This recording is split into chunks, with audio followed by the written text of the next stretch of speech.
E pra të dashur miqtë e mi, të dashur ndjekës, ja ku por I takohemi sërish së bashku, me mua Tirona Lilin për të ndarë me ju një histori jashtëzakonisht të dhimbshme. Do të ndaloj të flas për rrëfimin e një nënës, e cila me lot në sy ka ndarë tmerret e jetës, ka ndarë vështirësitë e jetës, ka ndarë dhimbjet e jetës që Zoti ja ka sjellur.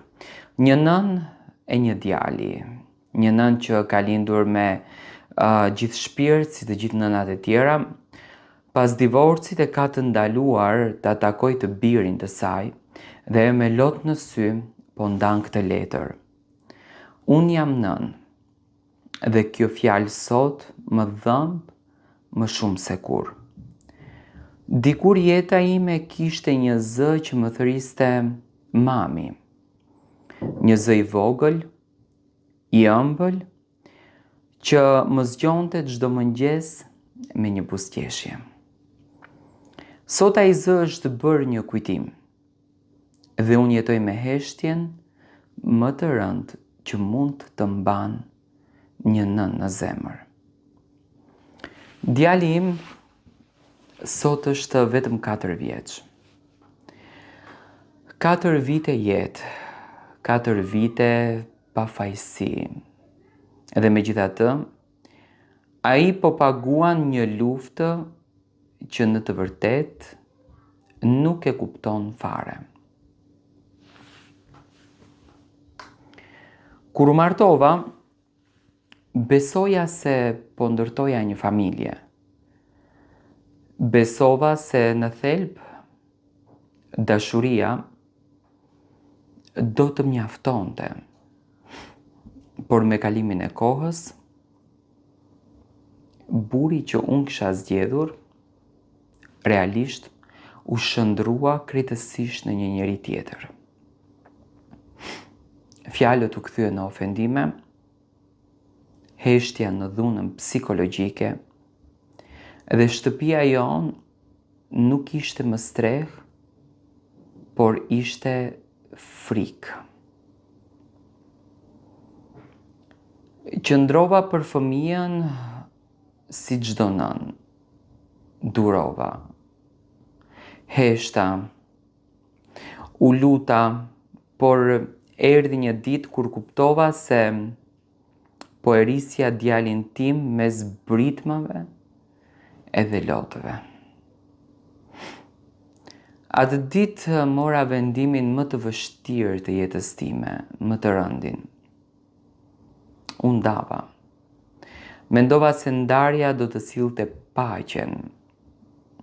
Se të paktën si prindër do të mbeteshim njerëz, por realisht gabova. Ditën që u largova nga shtëpia, mora rrobat me vete dhe zemrën time krejtësisht të coptuar. Djali im mbeti pas meje, sepse buri im ma ndaloi. Më pas më tha, në ditët në vazhdim do ta shohësh çunin. Por më pas, djali nuk erdhi kurrë. Filluan ditët pa zërin e tij, pa lodrat e shpërndara në dysheme, pa përqafimin e tij para gjumit. E telefonova, u luta, qava. Më lër ta shoh, I thosha. Është djali im. Ka nevojë për mua. Por përgjigjja realisht ishte gjithmonë e njëjtë. Jo. Ai ma ndaloi ta takoj, ma ndaloi ta përqafoj, ma ndaloi ta pudh. Si mundet një baba realisht të përdor një fëmijë si armë kundër nënës së tij? Netët e mia janë bërë ferë. Çdo natë shtrihem edhe mendoj,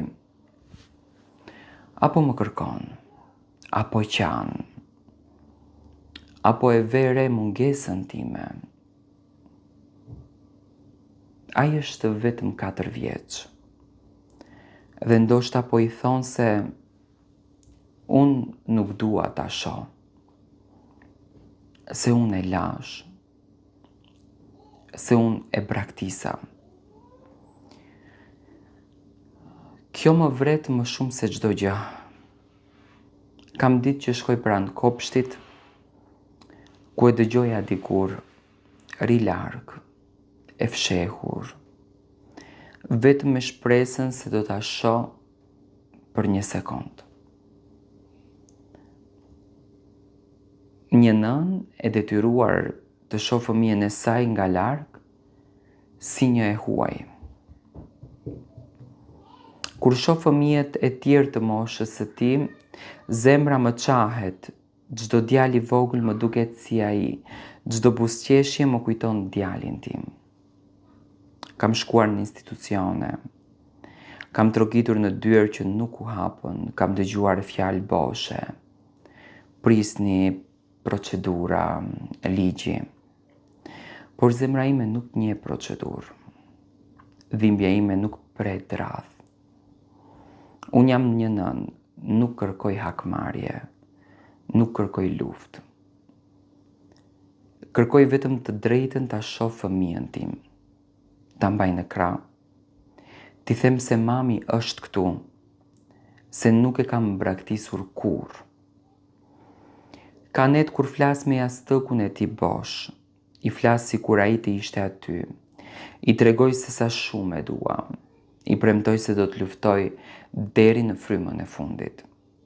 Djali mund të jetë i vogël, por zemra e tij ka nevojë për nënën. Asnjë urrejtje mes të rriturve nuk justifikon ndarjen. Të një fëmije nga nëna e tij. Unë e di që ai nuk do ta dëgjon këtë histori, por nëse një ditë kur do të rritesh, do ta dëgjosh këtë rrëfimin, dua të dish një gjë. Mami nuk hoqi kurrë dorë nga ty. Çdo lot që kam derdhur ka qenë për ty. Çdo frymëmarrje imja ka qenë lutje që të shoh sërish. Deri atë ditë unë do vazhdoj të jetoj me dhimbjen, por realisht edhe me shpresën. Sepse një nën mund t'i marrë gjithçka, por dashurinë e saj për fëmin, kur? Që mund të them unë në përmbyllje të kësaj letre, që realisht e ka thënë vetë nëna që një nënës mund t'i marrë gjithçka, por dashurinë për fëmin e saj kur?